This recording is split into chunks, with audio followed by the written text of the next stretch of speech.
na isa yung order sa'yo na 500. Okay?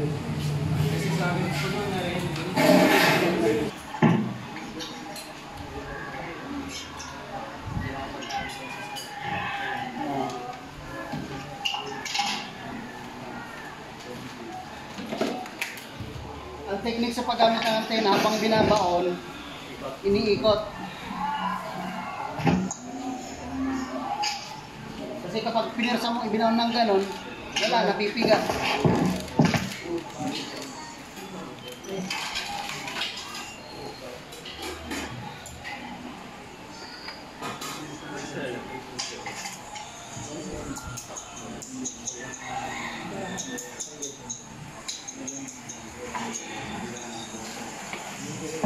Yan, ganyan lang kadali.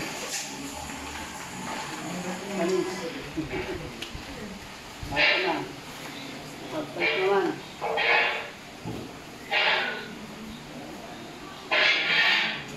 Yung protocol natin ito nasa group chat ha. Yung 10 days kong posting nandun. Hindi na ano yan. Nakasako-sako yan. Para walang amoy ito kasi mabaho ito eh. Yung ganitong sistema. Naka-butangin.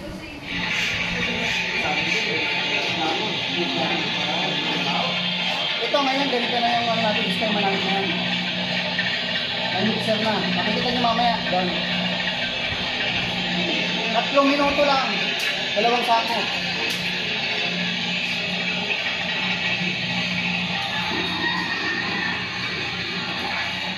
Sir, parang puto lang nilalagay na para hindi mabaho sa baho. Dagdag gastos yun, ma'am. Ito, natural na proseso lang. Wala nang amoy. Yan, babagsak.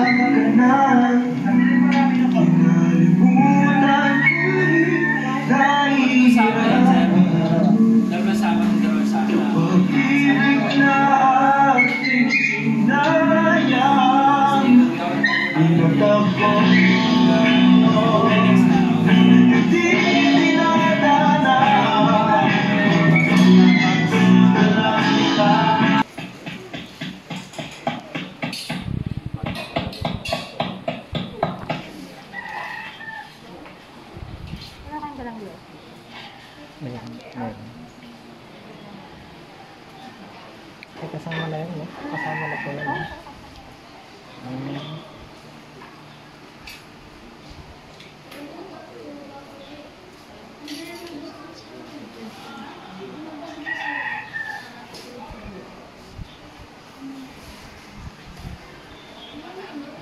Okay. So ngayon naman, pagkatapos mag-bags, ganito yung plastada ng mga protein bag sa drum. Okay. So ito yung pinakaibabaw na portion niya. Pero yung pinakailalim niyan, ganito ang yan, loob. Yan. Merong sahig na 2 to 3 inches ang height mula sa kanyang flooring. Okay. Tapos merong sapin na sako sa gilid para kahit na uminit yung drum, hindi masusunog yung plastic ng floating bags. Okay, tapos ang laman ng bawat drum nito, ang laman ay 112, no? So bawat layer nito ay may 27 na piraso. Ang unang bilang na nasa gilid ay 16 and then siyam, tapos 3. So 27 lahat yan na merong 4 layers. Okay. So yan.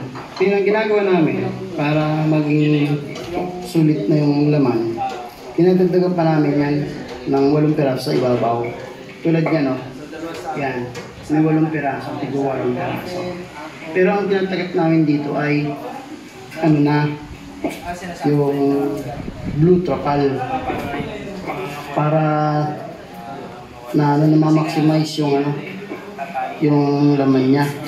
Pero pwede rin naman na diretso takip na lang na bakal ang gamitin nyo para ano lang, pantay lang. So yun. Ang ganyan. 8 piraso to sa ibabaw. Yan. Ano na lang natira dyan. Ito 8. Yan. So yan.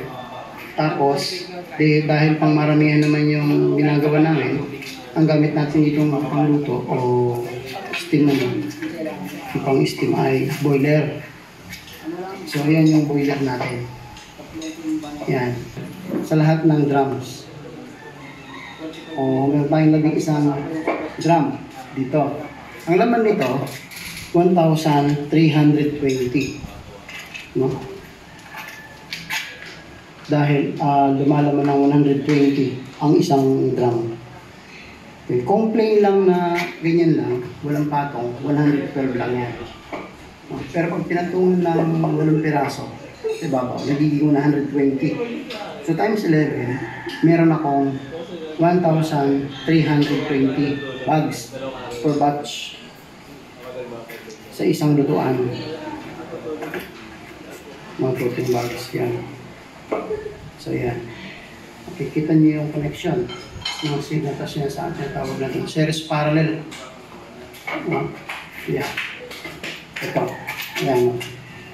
May pa-diretso tapos may pa-cross. No? Tapos naka-series connected ang mga bawat isang drum. Kaya umiikot na siya talaga yung steam na nagmumula doon sa boiler natin. Okay.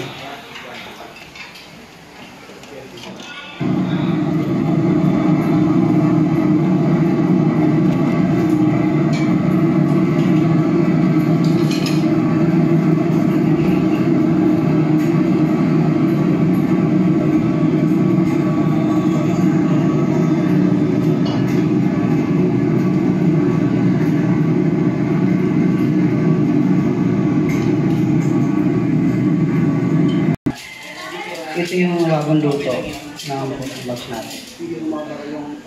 So, 11 grams siya. No? Ngayon, para malaman nyo kung paano natin malaman kung tama sa luto yung protein bag. Ngayon, meron ako ditong dalawang bags na nakatayo. Ito, dalawa. Itong isa, pansin ninyo, hilaw to hilaw. Ito, hilaw. Ito luto na. Sa itsura pa lang, mapapansin nyo, makintab itong hindi pa luto. Itong luto na, hindi na makintab tapos kulubot na. No? Ang pag hinipo mo to, walang tunog, medyo makulat na siya. Samantalang itong luto na, pag ginuno mo, tumutunog na pag hinipo mo. Okay. So yan. Kaya sa paghahango pa lang, malalaman nyo na agad kung tama yung pagkaluto ng bags. No? So yan. Ito ang mga luto na ito. Pagka kinaspos mo ng ganun, tumutunog at kulukulubot na yung plastic. Samantalang itong hilaw, makintab yung plastic. No? Makunat, pag magdumano, makapit ka. Yan. Okay? So ito yung output ng